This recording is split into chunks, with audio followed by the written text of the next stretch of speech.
So, mixed strategies play a critical role in game theory. In this predator-prey game, there is only a mixed strategy in Nash equilibrium.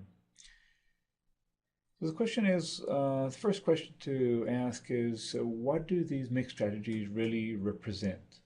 Are there insects there having some randomizing devices in their tiny little brains that are determining their actions? This turns out to be a quite a deep question, and there are multiple ways to look at mixed strategies. Here are three. The first is indeed to think about facing a player who is randomizing, and we have ample examples. When the Internal Revenue Service decides who to audit, they definitely are randomizing. Or when in the airport the security personnel decide which people to pull aside and conduct a more detailed check on, again, they are using various randomization techniques. But a very different perspective is thinking of the mixed strategy as not something that's happening in the head of that other player, but reflecting your uncertainty about their behavior. So they are really behaving in a very deterministic way, but you have some assessment of how that deterministic way is. So, for example, a competitor of yours, you may be, say, a cell phone manufacturer who is deciding whether to enter a market, and there's another player out there who are going through their own decisions, and you may have an assessment, and of course whether they enter or exit the market will have strong impact on whether entering the market for you is beneficial.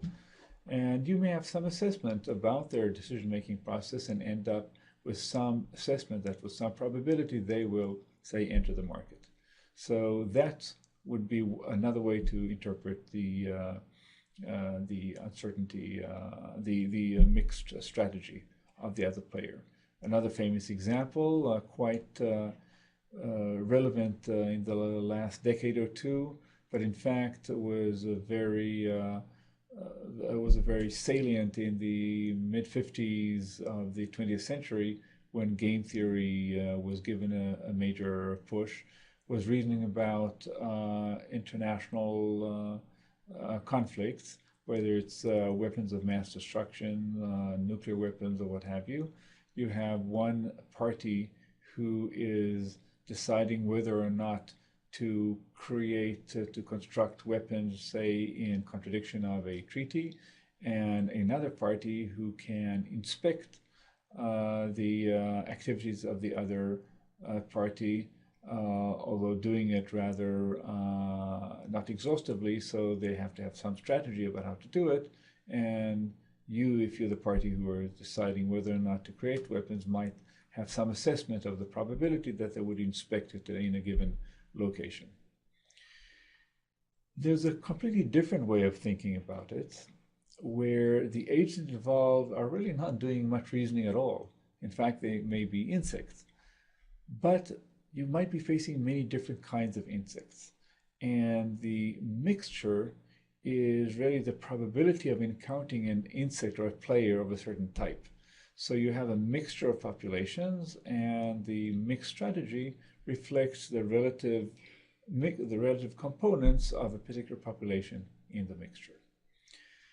These are all different ways of thinking about the mixed strategies and mixed strategy equilibria, but they really don't impact, for the most part, how we apply the theory. Another point to make about mixed strategies is the following. So we saw games that had pure strategy Nash equilibrium. For example, Prisoner's Dilemma has a unique equilibrium. We also just saw a game in which there was no pure strategy Nash equilibrium, but there was a mixed one. But as you might guess, there are definitely games that have both. And here is a game, and we've seen this game before. This is Battle of the Sexes. So I and my significant other want to go to movies. We have opposite preferences. I would like to go to one movie over the other, and She has the opposite preference. But above all, we'd like to go together.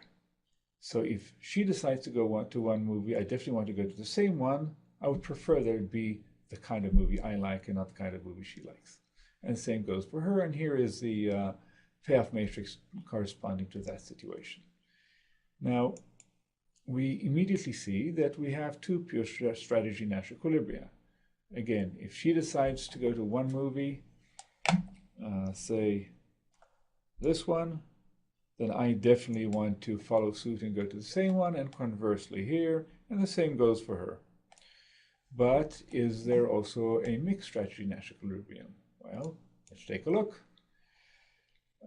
We go through the same reasoning as we did before. We say, let's assume that we are both mixing both strategies of ours with some finite non-zero probability. So let's think about it first from the row player's point of view. If the column player is mixing, let's call their mixture probabilities P and 1 minus P.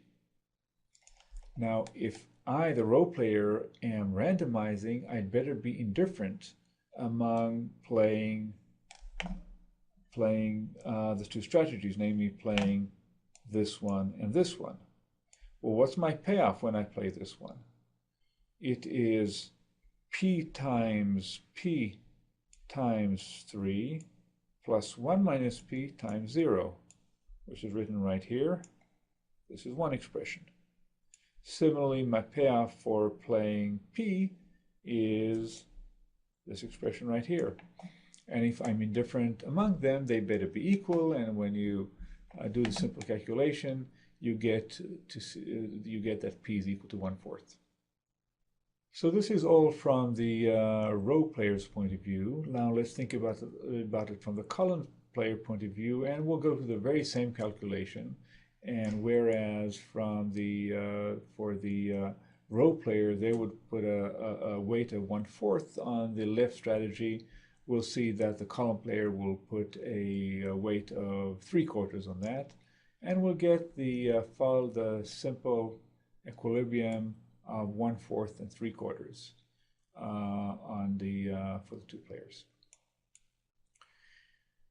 So yes, we saw in this game two pure strategies and one mixed strategy, and we can start asking questions, and that takes us to the realm of complexity of reasoning about games, which is an area that has been very active. We won't go into much detail into it right here, but let me give you a taste for it. So first we could ask about this very same game, Battle of the Sexes. Might there be other equilibria? Well, the answer is no, and we can simply inspect it and look at all combinations and see that these are all the possibilities. But more generally, if I give you any game, if I give you some set of equilibria, each equilibrium can be checked to see that indeed it's an equilibrium. But how do we know we found all of them? And the answer in general, we don't. We need to look at exhaustively at all combinations. You might ask what might seem even a simpler question. Okay, I just want one Nash equilibrium. How hard is that if I go beyond two by two games? And the answer is very interesting and deep, and the short version of it is it's hard. Computer scientists like to think about in terms of complexity classes, a whole class of problems, and looking at the set of problems that are hardest for that class. It turns out that there's a class that's been dubbed PPAD, for which finding a sample Nash equilibrium is the hardest problem in that class. So it's a hard problem, and what do you do about it? So in general, there are two types of answers. One is we find solutions are good enough. We look for algorithms that work well in practice, in situations of interest. The alternative is to restrict the space of problems rather than look at all possible games, look at a smaller set.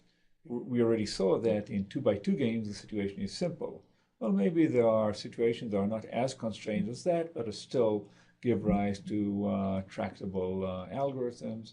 And as I said, that's a big area of interest, which we won't at this point get into in detail.